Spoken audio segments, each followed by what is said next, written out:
Eu ocupo essa tribuna nesta tarde para, na verdade, relatar que a Federação de Agricultura do meu estado, Mato Grosso do Sul, promoveu na última terça-feira um seminário, colocando em debate o tema Construindo o Novo Brasil, desafios e oportunidades para o agronegócio, que teve início por volta das 14 horas e 30 minutos da última terça-feira.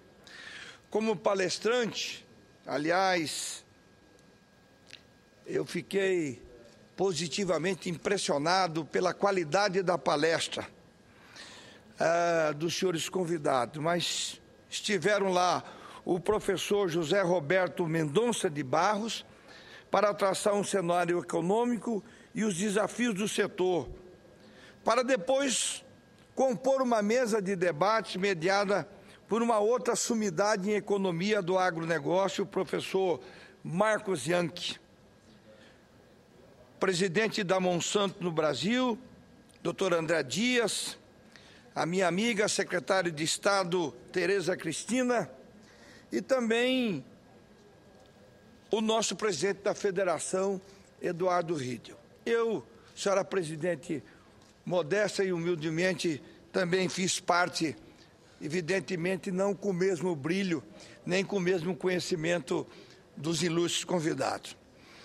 Mas o meu estado, Mato Grosso do Sul, ele tem um pouco mais de 3 milhões de hectares cultivados, o que representa qualquer coisa em torno de 6% da área plantada no país. Nós ocupamos a 6ª posição em termos de área plantada e produzimos qualquer coisa em torno de 9 milhões de toneladas. Pelo menos esse foi o do ano passado. E esse setor, ele tem esse destaque por promover o equilíbrio da nossa balança comercial. 83% das exportações geraram uma receita da ordem de 3 bilhões de dólares e um superávit de 2,8 bilhões de dólares. Essa é a força do agronegócio no meu estado, com larga capacidade de expansão e desenvolvimento, se não fossem os gargalos hoje verificados e debatidos no evento. Muita gente não entende, às vezes eu sou médico e professor e tenho uma atuação muito forte nesse setor. É exatamente em função da importância que tem na economia do meu estado, senadora Ana Rita, a questão da agricultura, da pecuária, o chamado agronegócio. Eu quero parabenizar, na pessoa do seu presidente Eduardo Riedel e a FamaSul, que promoveu esse evento e esse debate. É claro que nós temos vários gargalos no Mato Grosso do Sul, aqui no resto do nosso país. Mas na palestra brilhantemente proferida pelo professor José Roberto Mendonça de Barros, ele abordou a crise na zona do euro, os indicativos de redução dos subsídios aos produtores rurais, a redução nos índices de crescimento da China, mas ainda em patamares satisfatórios de 8,3 para o ano de 2013, e o reaquecimento da economia americana, sem contar o crescimento da população mundial, com indicativos para aumento na demanda por alimentos, pontos positivos para o nosso país. Em termos de economia interna, destacou o impacto da economia internacional, que contribuiu para o reduzido índice de crescimento estimado em 1,3% para esse ano e 3,5% para 2003, destacando o endividamento das famílias e a baixa competitividade da nossa indústria como resultado da desaceleração nos nossos investimentos.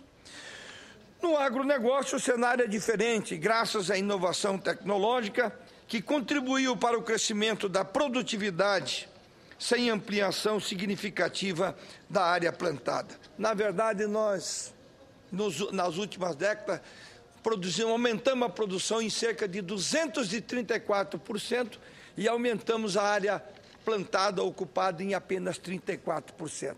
É importante frisar isso, Você vê o quanto que o Brasil melhorou a sua produtividade. Um aumento de 230% da nossa produção e um aumento de área plantada em apenas 34%. Isso é um índice muito importante, principalmente por aqueles que nos acusam de estar depredando o meio ambiente. Na verdade, é exatamente o contrário. Cada vez produzimos mais numa área mais restrita. Quero conceder uma parte que me honra muito, a minha amiga senadora Ana Amélia. Caro senador Valdemir Mocca, fico muito feliz que Vossa Excelência venha reproduzir em parte o que aconteceu no seu estado, em Campo Grande, em relação ao evento que a entidade que congrega os produtores rurais do Mato Grosso do Sul promoveu, ouvindo autoridades que têm um conhecimento profundo. Conheço bem o doutor Mendonça de Barros, José Roberto Mendonça de Barros, que ocupou no Ministério da Agricultura também uma função relevante na questão da política agrícola. Eu queria me congratular com Vossa Excelência pela oportunidade e com isso, com o que Vossa Excelência está dizendo, reforça a relevância. Primeiro, de assegurar aos produtores a segurança jurídica necessária para que possam trabalhar com tranquilidade. Essa segurança jurídica foi dada pelo Código Florestal aprovado por essa Casa e do qual Vossa Excelência teve um papel fundamental e relevante. A outra questão que envolve muito o seu estado, o meu estado e vários estados brasileiros, é a questão relacionada às reservas indígenas e aos quilombolas. Precisamos resolver isso de forma pacífica, de forma absolutamente com base na lei, resguardando os direitos dos indígenas, das minorias, dos quilombolas, mas também tendo em vista a necessidade de uma segurança para os produtores rurais. No meu estado, alguns estão há 2 ou 3 ou 4 gerações produzindo e agora são surpreendidos por demarcações nas áreas em que as famílias tomaram títulos absolutamente legítimos confirmados. Então, essa segurança jurídica é necessária para que os agricultores e o Brasil continue sendo protagonista. Não é aceitável que organismos internacionais travestidos com vários interesses estejam aqui tentando influir pela via da, digamos, desorganização ou do conflito, interferir no protagonismo que o Brasil tem na área da produção agropecuária, porque a balança comercial brasileira deste ano só não é deficitária por conta exatamente do desempenho do setor do agronegócio. O campo é que está sustentando a economia brasileira. Parabéns, senador Valdemir Mocca. Eu quero agradecer a parte de Vossa Excelência e pedir para que incorpore nesse meu modesto pronunciamento a parte que gostaria que fizesse parte desse pronunciamento. Mas, senadora Ana Amélia, Vossa Excelência reforça exatamente, e eu fui incumbido de, nessa mesa redonda, debater exatamente esses assuntos, que é a demarcação de terras indígenas, e aqui eu aproveito, sem ser essa sexta-feira, a próxima, dia 30, vai uma comissão de senadores ao meu estado e verificar em loco a questão dos guaranis kaiowás, que vive uma situação realmente de dificuldade, e eu devo me somar, embora não faça parte da comissão, mas como senador do Mato Grosso do Sul, e também discutimos. Eu quero aproveitar a presença do senador para discutir e verificar em loco, como diz Vossa Excelência, que lá essas propriedades estão ali há 30, 40, 50, tem títulos de 100 anos, centenários. Então, não é possível que uma demarcação de terras indígenas, ao chegar ao fato de que é terra indígena, ou que lá foi terra indígena, pelo menos, faça uma expropriação e que pessoas que produzem há 30, 40, 50 anos, senador, tenham que sair da sua terra com a mão na frente e outra atrás, como está acontecendo no Mato Grosso, nessa questão dos chavantes. Então, essa é uma preocupação e eu tenho levado e levei para a Comissão de Constituição e Justiça. Eu digo o seguinte: a forma de resolver isso, fazer justiça sem cometer uma outra injustiça, é alocarmos recursos no orçamento. E pessoas que detêm títulos reais, verdadeiros, têm que ser indenizados, não só pelo valor das benfeitorias, como também do valor das terras nuas. Mas eu quero ainda, nesse momento final, dizer que um outro tema, senadora, e hoje nós aprovamos na Comissão da Agricultura um requerimento, e estive ainda hoje à tarde com a senadora ministra-chefe da Casa Civil, Gleice Hoffmann, dizendo que um assunto que precisa ser debatido urgentemente é a aquisição por estrangeiro, né, de terras. Quando eu falo estrangeiro, é importante dizer, são empresas brasileiras com capital estrangeiro.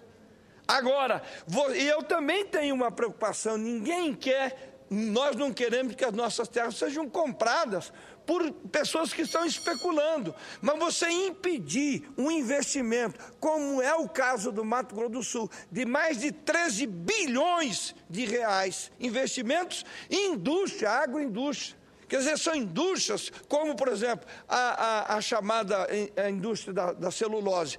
Se eles não puderem comprar uma área razoável, eles não vão instalar indústria, porque faz parte da produção da matéria-prima. Eles têm que edificar uma floresta, tem que ter floresta para que a planta possa rodar minimamente. A mesma coisa são as chamadas também as usinas de produção de etanol e de açúcar. Eles têm que ter um mínimo de área para produzir, aí no caso, a cana-de-açúcar. Então, são temas como esse, e em especial esse, a questão por terra, de estrangeiros por terras, é que nós vamos fazer uma audiência conjunta, Câmara dos Deputados, Comissão da Agricultura e Senado Federal.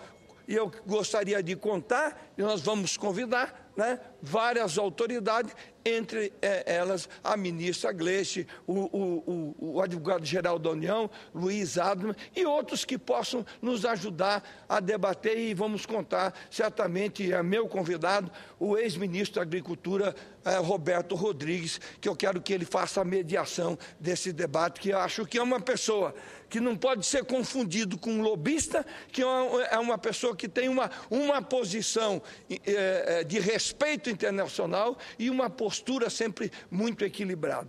Eu quero agradecer, senhora presidente, a tolerância do meu tempo e agradecer a Vossa Excelência que presidiu para que eu pudesse fazer uso dessa tribuna. Muitíssimo obrigado.